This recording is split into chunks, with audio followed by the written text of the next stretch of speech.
abavangeli, abashumayeli, abakhokheli, nehamente yonke ingcwele egameni lenkosi. Amen.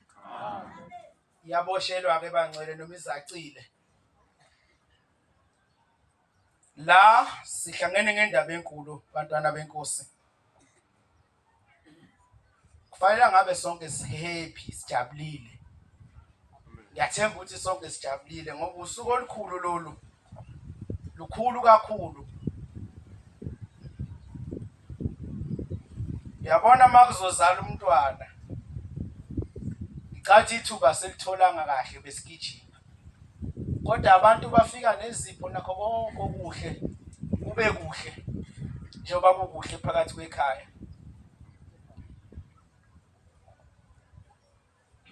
Sisebenzile bangcwele. Ngiyabonga.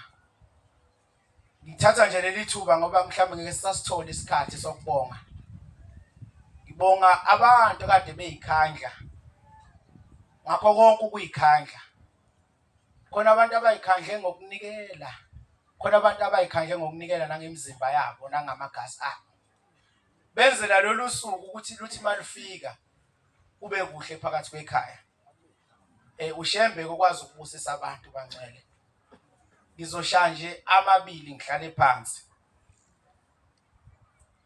Yabona njengoba sikhuluma indaba kaShembe manje. Sinobaba umfundisi phambi kwethu. Abanye babona inyama ukuthi bayamazi. Kodwa sonke asimazi umfundisi ukuthi ubani. Waziwa uShembe kuphela. Ngizohlehla nje kancane ngiye enyakeni ka2020. Ngithi umfundisi wagcotshwa kuzongena iCovid. Khuluma bangcwele ngesibusiso sokusebenza.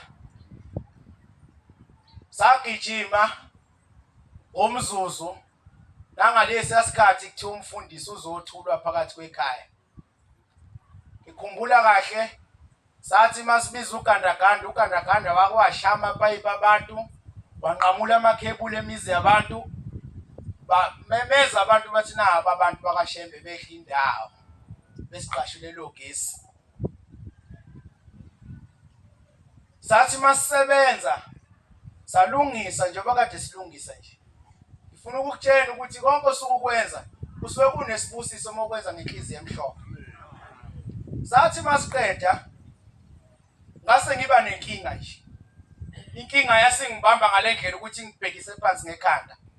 Bayazi abagcotshwa bami. Ngafuna ukuthi konje ngingasizakalaphi. Ngathi mangifuna ngoba kuhle nokuba nobudlelwano obuhle nabagcotshwa. Mawusuku uphethwe phatheka nje.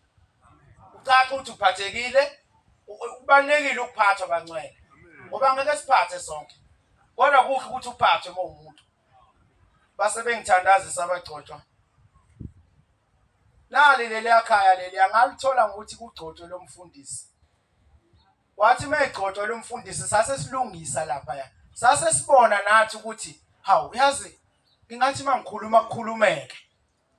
Kodwa kuba kaphakanyiswanga ngabe mhlambe kusayihlathi namanje nami ngangenginake ngangiyohlupheka ngihambe ngiye lapho engangaya ngakhona lapho engangiyocasha khona ngiyofihla ikanga. Kodwa kwadlula amasonto amabili kade ezothulwa lapha ethempelini base beguqa abagcotshwa balapha ekhaya. Umkhokheli nje khona umgodi ayogqiba lapha wazo wancafazwa amatshe angazi noma esandleni noma onyaweni. Bezamela mina ukuthi ngibe nendawo.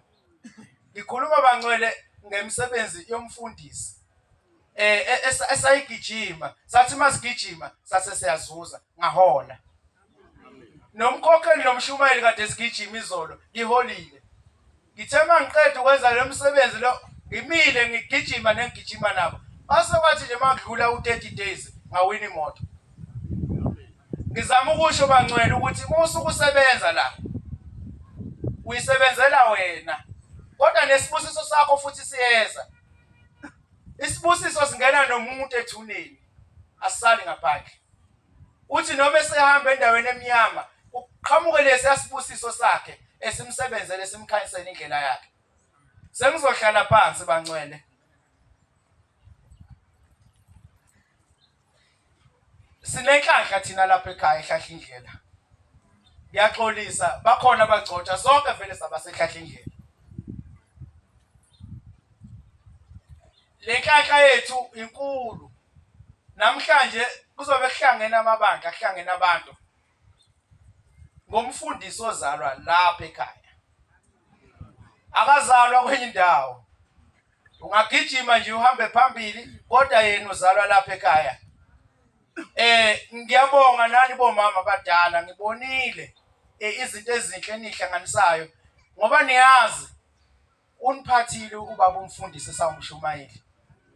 Makusuke ke bangcwele umgcotshwa noma ngabe ukusiphi isigaba mesuke ekulesi sigaba lesi esikusona manje ukuthi sizomamukela usuke efana nomntwana ozozalwa. Umntwana mezozalwa ke wenzela zonke izinto ezinhle. Uphiwa zonke izinto ezinhle. Ngiyakhumbula sisafunda esikoleni sasitshena ukuthi inkosi uJesu yazalwa ngoDisemba 25. Ekuthiwa kwafika izazi sayiphetha amakha, igolide nesiliva sizokhunga umntwana. Ngiyacabanga bangcwele sonke silungiselele ukuthi lolu suku luthi lifika.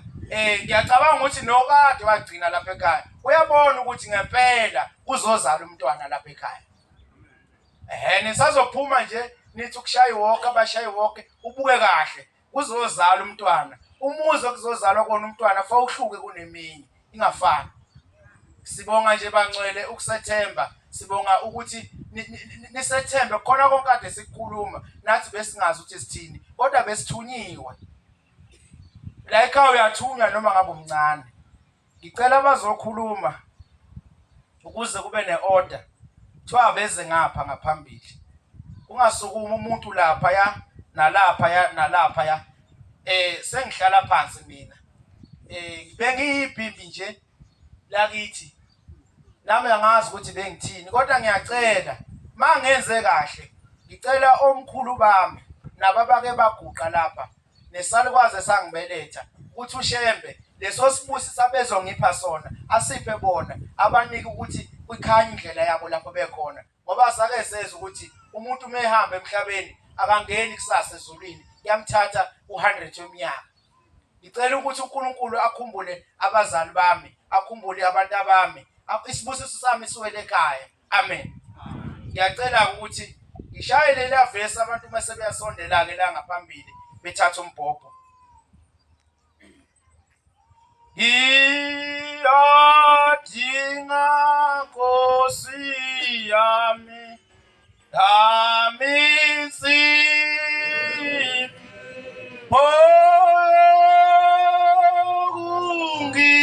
Ongikesa Esa Rengi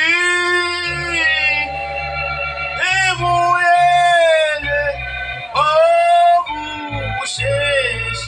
Obushesha Ebushemi Embadina Anginabongi Dinga Nkosi yami Nzipho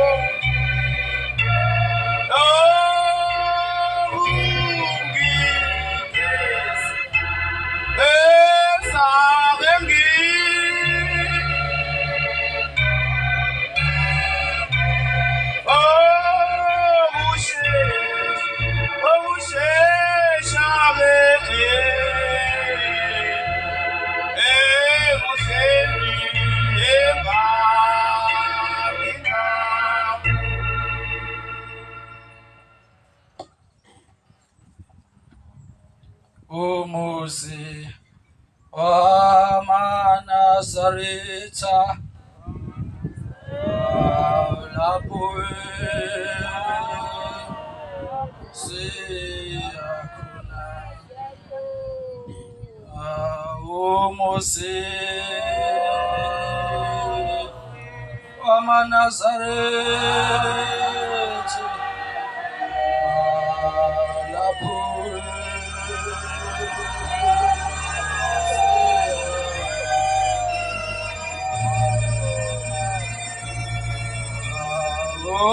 Kazemula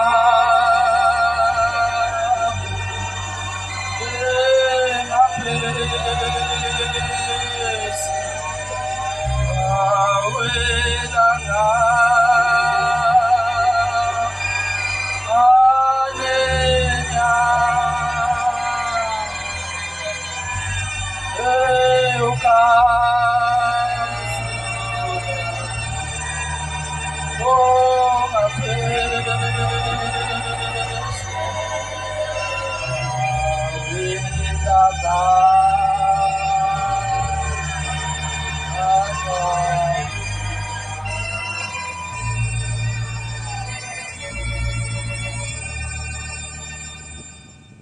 Ngiyabonga ungilekelela ngihlabelela lo guqile umfana wakaMlambo ekhaya kuSolundi. Amen.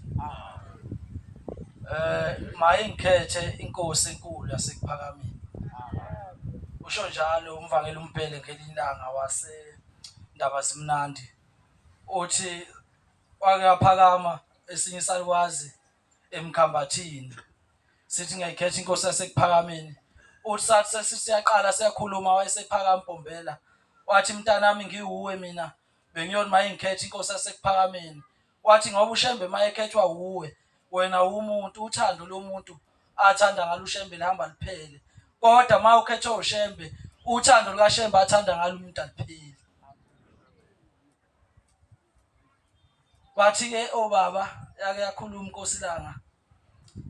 Yathi inkonzo ayiphathwa umuntu kepha kwehla isithunywa esivela ezulwini esengama umuntu osuke ekhuluma ebese ekhuluma amazwi athanda uShembe avele ezulwini afanele amaNazaretha ayingcwele. Ithi kodwa makwenzekile lo muntu wagejana nalesi sithunywa ithi uyayikhulumele nje okuthandwa uye ngoba akahlangananga nesithunywa sasezulwini. Bengikhulekela lokho ukuthi ngikhulume lokhu okuthanda uShembe. Cha asihlangene kakhulu namhla ngenkonzo yosisi. Namhla sihlangene ngokujabula nokhalalisela umfundisi. Umfundisi kunezingane eziningi kakhulu ezinye anizazi ziningi nje ziyinqwaba uzele izwe lonke leli. Nqwaba nje kunezingane nje inqwaba. Ingakho nje umfica namuhla ehleli nomuntu ongamazi nakusasa umfica ehleli nomuntu ongamazi ngoba umuntu owazi ukuphila nabantu. Besingazi-ke asazi-ke noma namhla nakusasa bayovela yini ngomningi babo bezokumela noma beyibhale lencwadi niyibone nanti umfundisi uphila nabantu abangakanani. Thina nje naye hlangane naye lapha eVarsity drive ibhasi. Ngisho secaleni nje ingane silayishe sonke ingane lapha eUniversity sihambe secaleni sifike silalele icala siphinde sibuye sihamba ngayo umfundisi. Nokuhlela ukuza kababa uzengene nje wesivili kwakumbono wakhe abazi. Laba bafika ngemuva abazi kwakumbono wakhe sibuye eMangosuthu. Ubaba defike eMangosuthu asibuza nalensizwa kaNdlanzi. Sahlala phansi egarage lapha engine wayesesibuza. Wathi nina yini enganihlula ukuthi lokho kade kwenziwa lezi ngane kwenziwe yini? Kukhona nini onganihlula? Sathi na asaza sibonthi ngahlula. Sase sibuya sawufaka umqondo enganeni. Sakuhlela naye kwaze kwayimpumelelo. Manje ke kuningi kakhulu kodwa ke ngingakayi lapho ngithanda ukukhuluma indaba kaShembe. Mhlambi beyinye nami bese ke ngikhuluma ke ngikhuluma ngakho. Ngaze kuthi ufike waba bazumfundisi ngoba nakhethwa abathola eVarsity. Ukhona umshumayeli owakwakhuluma lapha ngase konthebele lapha ngase Checkers. Ma ekhuluma uthi wagwaza zigebengu lapha eThekwini. Uthi zamgwaza zaye zamphosa emgodini ongathi zimgwaza ngenkologo lengathi ukuxosha udoti. Uthi wazawungena emgodini zamlandela. Uma zimlandela ziyabuzana zithi usefile yini. Sezimgwaze wazawuphoseka la emgodini. Ngaleso sikhathi ke yena uthi umoya wakhe waphuma. Mawuphuma uthi wayibona ehamba endaweni enhle. Uthi mayehamba wayesefika la kuhlwana khona indlela wafica kuma indoda khona angayazi. Ulendoda besimbuza ufunani lapha.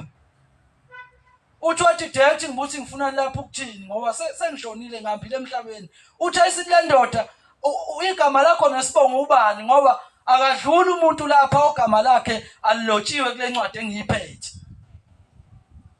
Uthi ayisiphenqa iphu aliphethe uthi ayisithi igama lakho alikho mntanami la buyela emhlabeni osebenzela igama lakho. Ngaleso sikhathi ula emgodini ugwaze izigebengu njalo umphefumulo wakho saphumile.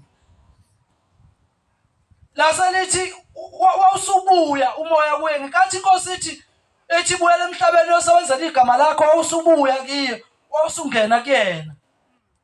Ngaleyo nkathi mawungena kuye kwasekukhuluma izwi lathi xhuma labantu abamla emgodini ngaphe kwakho bazobaleka. Uthi ngasaba ngabona mangixhuma labantu bazongiqedela ngoba bayitshethi ngifile. Ulaphinda ngagoloza uthi awesithathu laphinda lasho ngenkani lathi ngithe xhuma uthi waxhuma bheka phezulu zabaleka igebengu uthi wathathwa isakwa somlungu samhambisa esibhedlela. Uma sebuye exoxela ugogo wakhe abakhona bonke la ekhaya. Saxoxela ugogo wakhe ngenkinga emvelele eThekwini. Useyasho uqeda isimanga kunomuntu ongibuyisile sengihambile emhlabeni engingamazi. Uthi wathula ugogo wakhe, uthi wayesethi hawu mntanami uShembe loyo. Uthi ngathi ubani uShembe? Wathi mntanami nikhona nani nje lapha ekhaya? Uthi ngenxa kaShembe asikaze sanitshela umlando wenu. Uthi kwathi umkhulu wenu engayitholi izingane, engabathola abantwana, waze wagana umakoti wesibili ngoba etshele lokuqala ngabatho uyena onenkinga yokungayitholi izingane, kanti inkinga isibusiso sabantwana ayisasingekho ngaleso sikhathi. Waze wabathatha bababili. Kwase kuthi le nkosikazi endala ngelinye ilanga ibona amakhosikazi ephumile eyosika utshani. Ubaba omkhulu leyo nkathi eseJudiya, uma ngabe ephumile eyosika utshani, ithi wathi mayihamba lenkosikazi endala izwa lamakhosikazi asekuphakameni exoxa ekhuluma ngemanga ezenziwa yilo muntu, ithi yadlula ngendlela wayesesondela kiwo. Wathi ngizwa nikhuluma izimanga ezinkulu enithi zenziwa yilo muntu wenu, engangisiza yini mina ngoba angibathola abantwana. Base bethe umama basekuphakameni yebe ngakusiza abantwana kuye bawubala. Base bemthatha bahamba naye baya eJudiya, bebuya bangena naye eJudiya. Bathi mabengena wakwenza yena kuqala ubaba omkhulu, wathi kwenze njani? Nangihlasela ngihlasela namakhosikazi abantu. Uzokhumbula mfundisi, uyakhumbula lensizwa enanizoyithatha ingabathola abantwana kade nithunywe ubaba kuyomemezela emsakazweni ukuthi ngeCovid ukuthi bonke abantu emhlabeni abangasonti, abasontele endlini manje ngoba lesifo siyabulala. Yathi mayifika leyo nsizwa ngithi nathi kiyo mani nibuye emsakazweni nizobe seningena nayo ibika kubaba. Nabuyele emadokodweni. Nathi selithi niyagijima nini niyakuyena kwaphuma yena kuqala weza kunina. Wathi niyaphi? Wathi wena mfundisi hayi besithi siyakubaba, wathi hayi khulumani sengikhona. Nophombela wenza njalo ke waphuma weza yena kuqala, wathi kwenze njani? Ngihlabeza namakhosikazi abantu. Base wayeseyibika ukuthi unenkinga akabathola abantwana. Wabika nalo agane naye emshadweni. Wathi nalo engane kanye naye akabathola abantwana. Akashongo ubusethola ithuba lokuthi engayithola yena izingane bese ethi ngizoyibika ngedwa asale lo engayitholi. Phila ke kwabantu, mawuphila usukuphila. Futhi akekho osuke ngathatha leyo nto kuwe. Umuntu ophila akaze nganaka kakhulu ukuthi yini embenzi wabantu. Uyayena yena ukuthi mina ngikho nje. Umuntu ophilayo ke loyo. Wabe selibika kudaba longabathola abantwana. Mayiqeda ukulibika, wayesethi baba omkhulu hayi mntanami ngiyakuzwa. Wathi kodwa abantwana bakho abekho lapha. Wathi basekuphakameni. Wathi hambe kumkhwenyana wakho ufike umtshele ukuthi umhlangano mawusekuphakameni ngoJuly anibofika. Ila ngiyoniya khona abantwana. Inkinga kabaze kuphakameni akaze baya. Usethi ke ubaba omkhulu mntanami ngelanga niyoza ngalo. Uthi niyohamba nihambe niyolmase niduka kukhona umuntu obedayisa amakinathi lapho anibobuza yena indlela ebheke kuphakameni. Useyalikhanda uhambo lungakenzeki. Uthi niyobona umuntu obedayisa amakinathi. Uthi okwesibili niyolmase niduka niyobe sengithumela igijimi zami izona ezolanda ziye zinibeke lapha ekuphakameni. Wayesesaba lo makoti wathi umyeni wami ngiyamazi unolaka olukhulu mayesebuyela endleleni esebuyela ekhaya ukuthi unolaka olukhulu kabi. Lento nje ngizomtshela yona ngeke zayivume ngoba akamazi kwaShembe loyo. Futhi mangingathi khona into engeke ngayombona uzothi wena unkosikazi wena osuwazi ukuthi uhambe uyofuna usizo la ekhaya. Iwona ke lokho okwakumthusa kakhulu. Kodwa uthi wathi mayesefika emtshela ukuthi baba khona into engimtholile othe ngasisiza sithola abantwana asofika la isebenzela khona ekuphakameni. Uthi le ndoda ayizange ilibanga ulaka. Uthi athi kulungile sohamba. Uthi into yokuqala yamthusa leyo ukuthi kanti lo muntu unjani. Nangempela safika isikhathi babopha kwabhekwe kuphakameni kwaqoqwa zonke izinto ukudla kwasekubhekwe kuphakameni. Kwathi nangempela mabeqala beduka indoda isivuka ngolaka yathi angikwazi nje athi ungisaphi ungithathe kithi ngizokushaya ngegala mina ngushiye khona la. Sebeqala beduka bengayiboni indlela ebheke kuphakameni. Ngenhlanhla lo mama bona umuntu asondele kuye. Mayethu ubona amakinathi useyakhumbula ukuthi wathi ubaba omkhulu lo mase nidukile bese nibona umuntu obedayisa amakinati uyena kanye-ke niyobuza kuye indlela ekuphakameni base bembuza nangempela wabakhombisa ukuthi indlela ebheke ephakameni iphuma ngapha. Bahamba bathe sebeduka okwesibili le ndoda isivuka ulaka langempela kwaqhamuka abantu ababili begijima bathi siyahamba lapha sifuna uDlamini nomkakhe ila vele qhuleka khona le ndoda yathi awukani lo muntu uyangazi. Bathathwa-ke baphikelele ekuphakameni.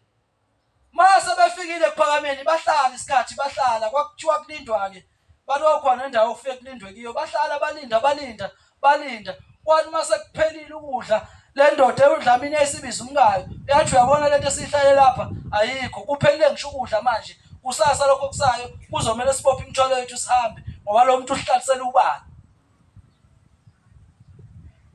Kwathi mayiqeda usho njalo yayisiphuma unkosikazi iphuma nje ifuna ukushaya umoya yathi makwenzeka lokho iwaqhamuka isigijima sithi ngifuna uDlamini lapha nomkakhe base behlanganiswa bayisikhuluma isigijima sathi uthi ubaba mkhulu uyabona uthi seniphelele ukudla uthi anginike nayo imali nithenga ukudla.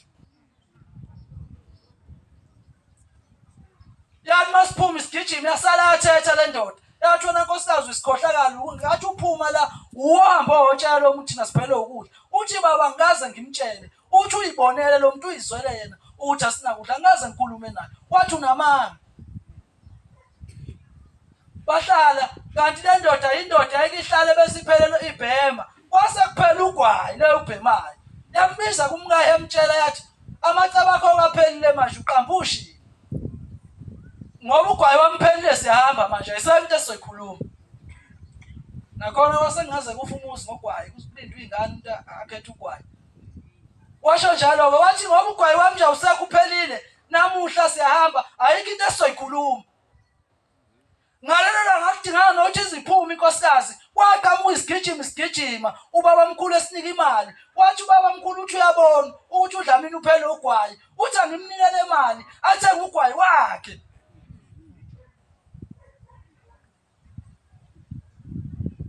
Wamnika wathi masiphuma isigijimi sathi masiphuma washo qala unkosikazi wathi uyabona ukuthi ngangamtshelanga ngalelo langa yathi indoda wena thula manje uzasizwe lo muntu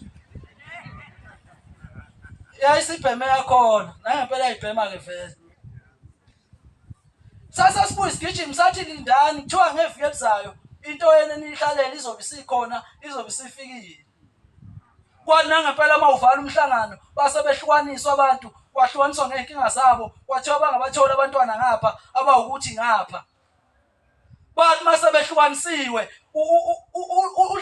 uDlamini umakoti kaDlamini wanikwa obhatata abathathu ababefusiwe ngembenge.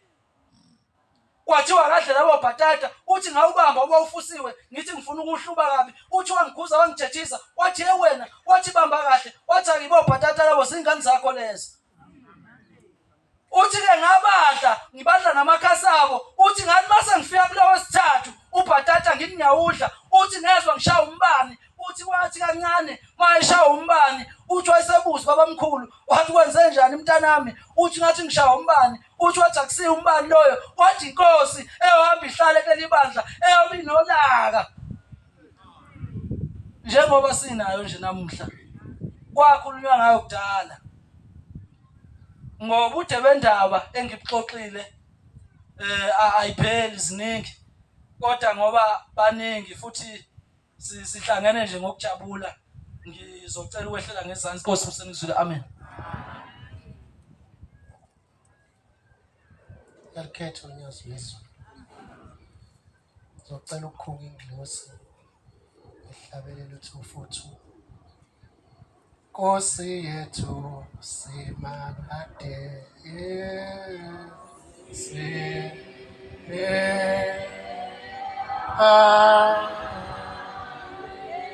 amen.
Ngiyabonga. Nami ngithi angisukume nokubonga nokuzibongela, ngibonge nasemndenini wami ongivumela ukuba ngize kuShembe. Ngoba kuwukuthandwa uShembe ukuthi ukwazi ukubona indlela eza kuyena. Nemindeni yakho kufanele uyibonge ngokukuvumela kwayo ukuthi ize uNkulunkulu wethu. So nami ngizobonga, ngibonga umsebenzi oqhubekile ngaphakathi ethempelini esikulona ihlahla indlela. Ngiphakamisa nokubonga kakhulu abaphathi bethu ukusethemba kwabo, abazali bethu okuyibona abasiphethe. Ngithi angibabonge ngoba ukube bengwabanye bebezothi yekelani kuthini thina esibadala ngeke sitshelwe yinina nezingane. Kepha babe nakho ukusethemba ukuthi phushani ingane. Shonini ukuthi kushoda kuphi. Bese siyabuya futhi size kubazali nabafowethu nodadewethu ukuthi hayi na uPotsho ngapha. Bejabuliswe nayilokho bethi hayi sithanda kunjalo. Nami ngithi angiphakamise ukubonga uma sinikezwe ithuba. uNkulunkulu uthi siyamazi umnikazi waso isibusiso. Simfuna size simthole ngoba sisuke simazi. Noma ngabe kuthiwa ukho la, uNkulunkulu mayehlisa isibusiso uyasazi leso sibusiso siqondene nani. Siya kumuntu njengokusebenza kwakhe. Njengoba nomfowethu kaDesho nje la hleze ezikhandle sebenza, usebenza impela bandla. Singawadla amandla omunye umuntu, cha uyasebenza yena. Impela sinayo usebenza impela uyaphusha. Kepha siyabonga sonke bafowethu ukubambisana kwethu sonke. Nomfundisi kumele akuzwe lokho ukuthi cha sisebenza ngokuyimisela. Kungaba ngazothi manje siyasaba ukumtshela ubaba wethu. Thina siyingane zakhe. Fanele abone ukuthi cha masisebenza esinika umsebenzi siyasukuma sibhukule. Siyabonga, sibonga nje nabaphathi bethu kakhulu. Ilokho bengithi nama ngidlule ngibonge. Amen. Wena ufanele ukubongwa.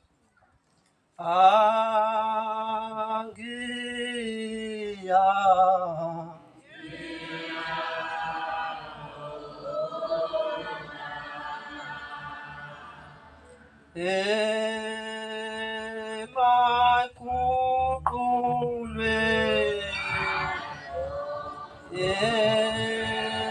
aminda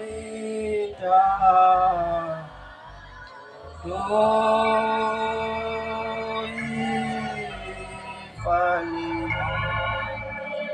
naye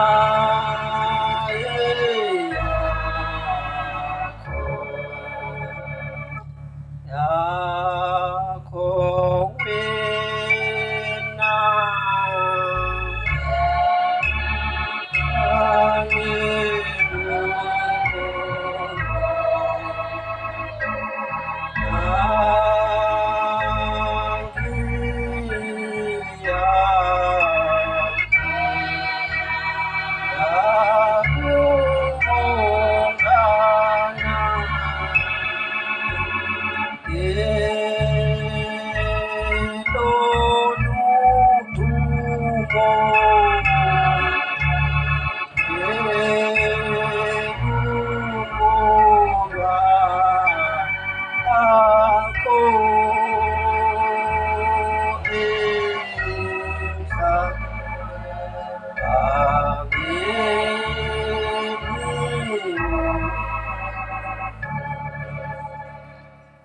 Ngiyayikhetha bezifuna bamaNazaretha.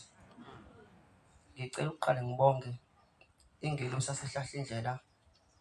Ngibonge nonyazi lwezulu ekutheni livikele umfundisi uMathenjwa engozini ekuthiwa kade imehlele ey'nsukwini ngoba cishe usuku lakusasa laphenduka usuku lakhe lokugcina. Kodwa uNkulunkulu esimkhonzayo ingelosi yasehlahla indlela wanqapha.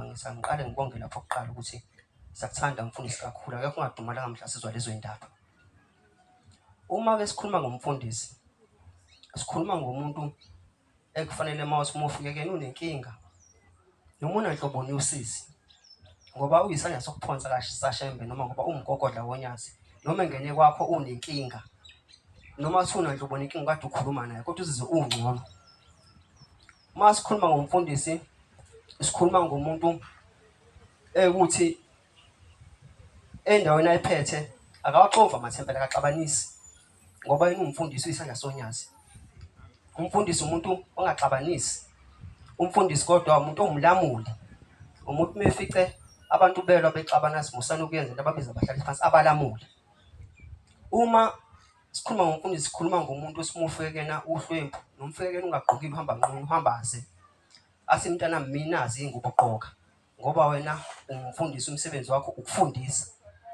Uma sikhuluma ngomfundisi sikhuluma ngomuntu osimufike kena ulambile ungadlile aphaka athi mntana mmi ukudla idla ngoba yena umfundisi. Uma sikhuluma ngomfundisi sikhuluma ngomuntu ekusime kuthiwa amathempela wazwani noma amabandla xabene noma kukhona abantu abangazwani ababili athi mengena phakathi kwabo angahambi nesayide elilodwa athi hayi no-right acheme nomuntu oyedwa. Kodwa umfundisi umuntu osimefikile abantu bengezwani bebabili noma amabandla exabene angawaxovi. Afika abantu bebexabene bebabili asihlaleni phansi athi akhuze lo ngokufanayo aphinde akhuze nalo ngokufanayo.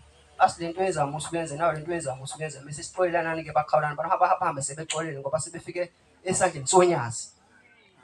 Uma sikhuluma ngomfundisi sikhuluma ngomuntu ongathatha ummese asike imvu yenkosi noma asike imbuzi. Angikhulumi khona ngembuzi kodwa ngilinganisa ngalokho ngilinganisa ngomuntu ukuthi uma khona umuntu odukile esenkingeni bese kufike umfundisi akayena umuntu uthi hayi wena vele bo-wrong uyaphetha kufanele bakumise kufanele kwenze ukuthi. Kodwa umfundisi lo muntu yamthatha amgone athi mntanami lento yenzayo ayenziwa bekungafanele uhambe kanje.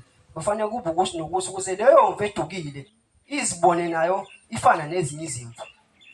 Ayithi mesifikile kuyena naye futhi asathe ummese athi wena vele kukanje bese asumese ayizikiza ayilahle lapha ngoba lo muntu uma elahleka nomehlo uyobuza esandleni samfundisi ngoba umfundisi yena uyisandla sonyazi sokuphonsa.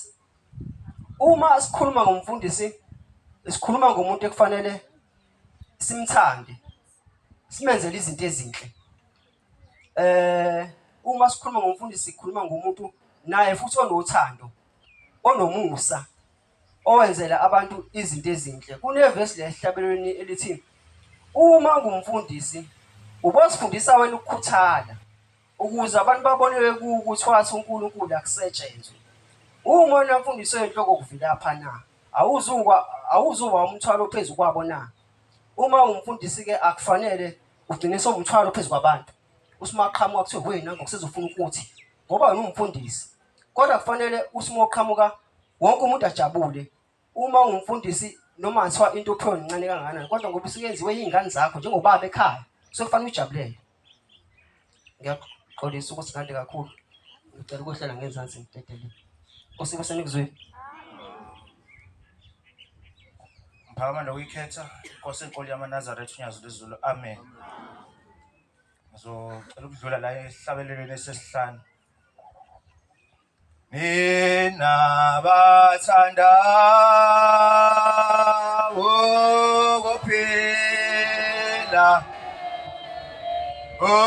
ukuphila emhlambeni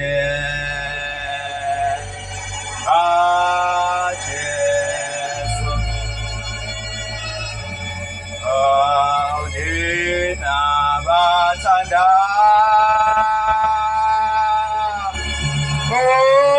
ukuphila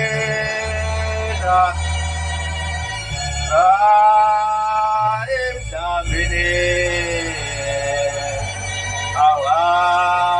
kaJesu. Khumbulani incindezeli indlela eyakasekhaya. Khumbulani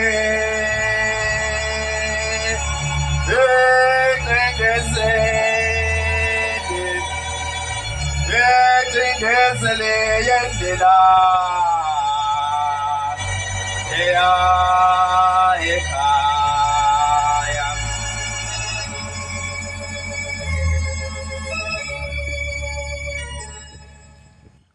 Insizwa egoqile la, insizwa ezalwa uMangcobo, uMabhamali, insizwa kaNgcobo. Amen. Ngisethempelini esabelweni eNanda, phansi komshumayeli uMkhathini okuyena osabambile kwamanje. Amen. Bengazi ukuthi ngizogoqela namhlanje, beyithi nami ngizoyeka inhlanhla ukuthi ikhulume le ndaba kaMfundisi nendaba kaShembe. Kodwa ngoba singihambile nomfundisi isikhathi esincane lekuhambe naso, ngibona kufanele nami ngasuma bese ngiyakhuluma indaba kaShembe kanye nokuhamba nomfundisi. Mhla ufika uMnazaretha ekhaya, bafika singalindele sibancane phakathi komuzi wasekhaya. Ufika entombazaneni yakaMbhamali.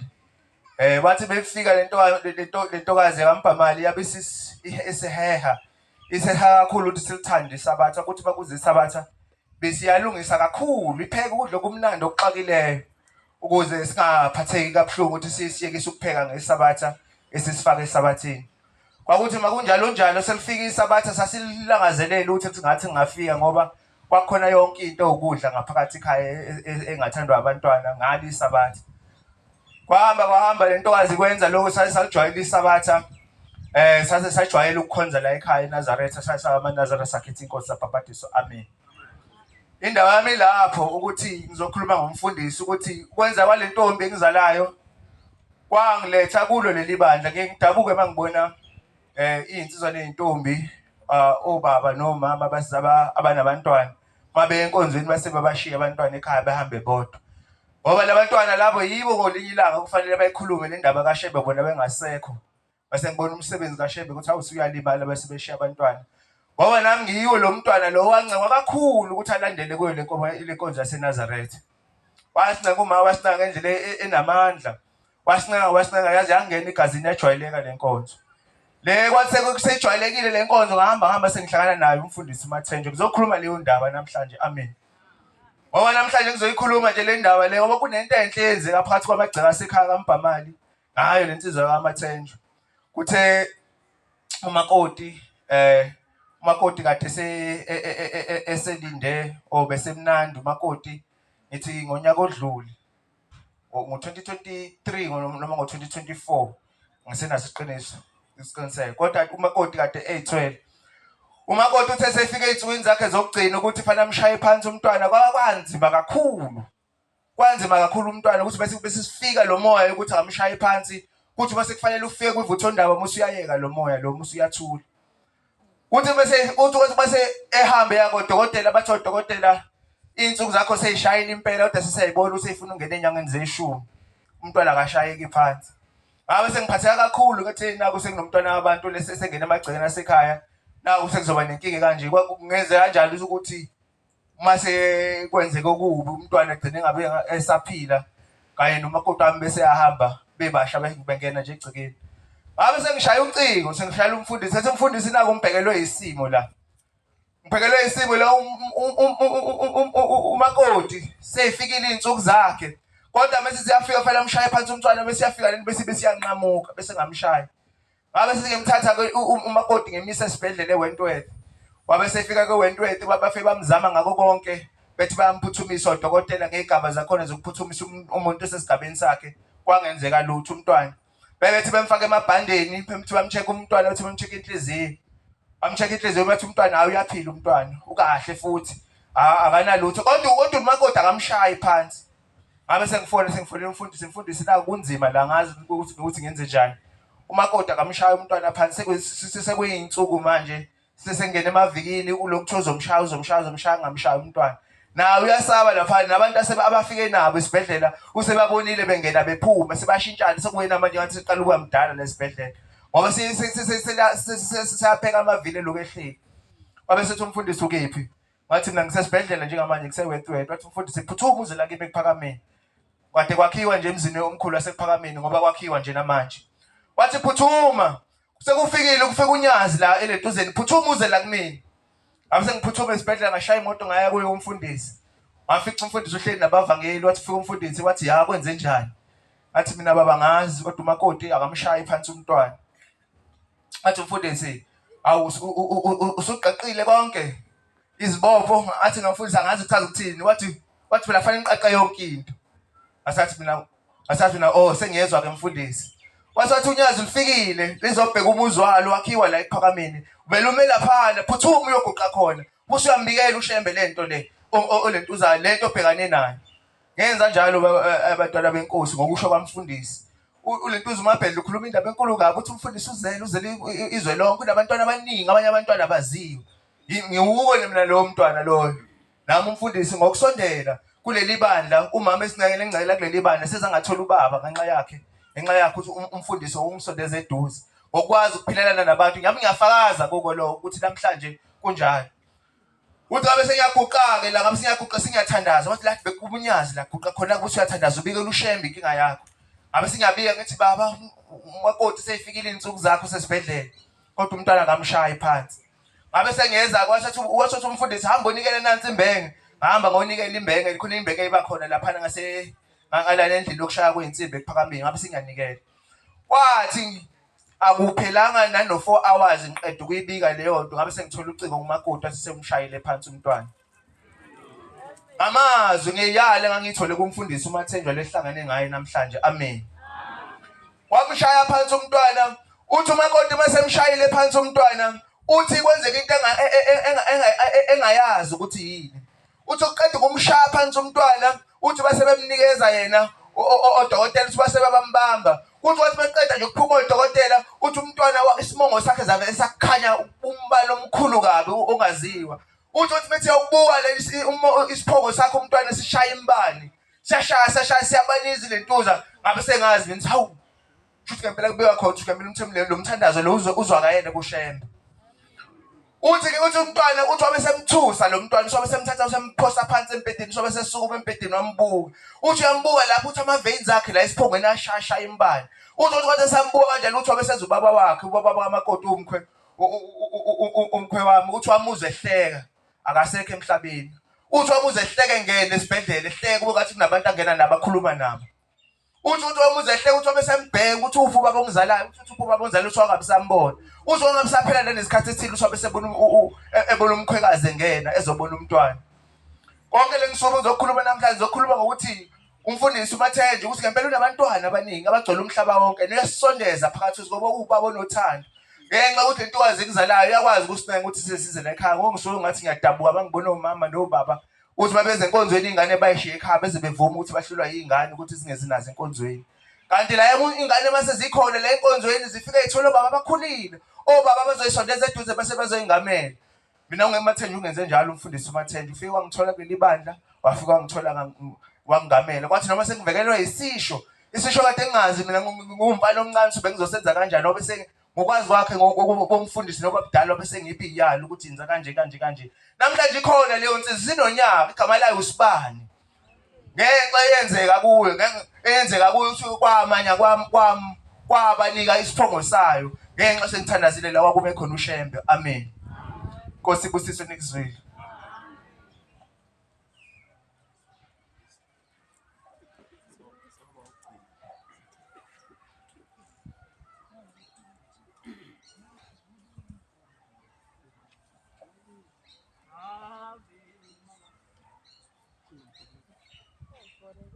ngiyayikhetha inkosi enkulu unyazi lezulu nami Manazareta ngiphakama nokubonga ithuba ngilinikeza ubaba mfundisi ukuze ngiguqe phambi kwenu mina oguqe la nguJoshua Dliwayo uJoshua Dliwayo ngokuzalwa ngaseZimbabwe manje ngizalele la eSouth Africa ngoba umama wami ubuye eRustenburg ubaba uye babuye eZimbabwe ngahamba nomama ngisemncane ngakhulela ekhaya ngikhulisa ugogo kwathi ngokushona kwakababa babe sekuthiwa ngifanele ngibuye ngizothatha umuzi kababa eSoweto mangifika eSoweto ubaba besana omunye umakoti omXhosa okuhuye waze wamdlisa upoison ubaba mina ngimbize eZimbabwe ukuthi abuye azohlala ekhaya ngoba sekhulile manje ubaba wathi nasetshela lo mama lo ukuthi asiye eZimbabwe nayo indodana yami yangibiza ubaba unkosikazi lo wathi angiyi eRhodesia ngoba kudliwa abantu njengonkulumo yahlala iyaziwa ikhulunywa ngepropaganda yamadoda benzela ukuthi amaphandle bangakwazi ukugana kuleli lizwe laseSouth Africa manje wathi umama wavuma ukuhamba ukuya eZimbabwe ngokuba sebona abantu abaneminyaka babebalelwa kubafi ukuthi abasekho bebuya bemkhazela ukuthi iZimbabwe izwe elingakanani futhi banokuthando mabebona umuntu oqhamuka kuleli lizwe laseSouth Africa nenhlonipho banayo wabe sevuma ukuhamba kuye eZimbabwe wabe sezolala khona umama ulale ngo69 mina bengisemncane ukuthi ngibuye la angizange ngisakhona babe sethi mangifike la abantwana balo mama loya owabulala ubaba wami sebengifunela igebengu la ngisizwe khona uShembe ngoba if bekungasishembe bengizoba ngingekho namhlanje benizoba ningangibonanga kepha ngichaza ukuthi uShembe wangithanda ngingakabi khona ngisokhalweni la kababa nomama ngoba namhlanje waze wangikhetha futhi ukuthi ngiye ngihambisa ivangeli ezweni langakithi laseZimbabwe le baba nesibonakaliso ngo2008 ngithi ngiyakusasa ngiyobhajatisa ngiyongena emanzini ekuthuthukeni ngavuka nesibonakaliso ngiseZimbabwe ngakabi nenkomo ngisho eyodwa ngibona kunesibaya esinenkomo ezi-black and white kuba neyodwa ebomvu ebotshelwe ngaphandle kwesibaya kuthiwa le nkomo ibuya kumakhosi bakaShembe ngeke uqinise ukukholwa kwakho kulobu Nazareta ulethe kulelizwe kazi laseZimbabwe neMalawi neMozambique manje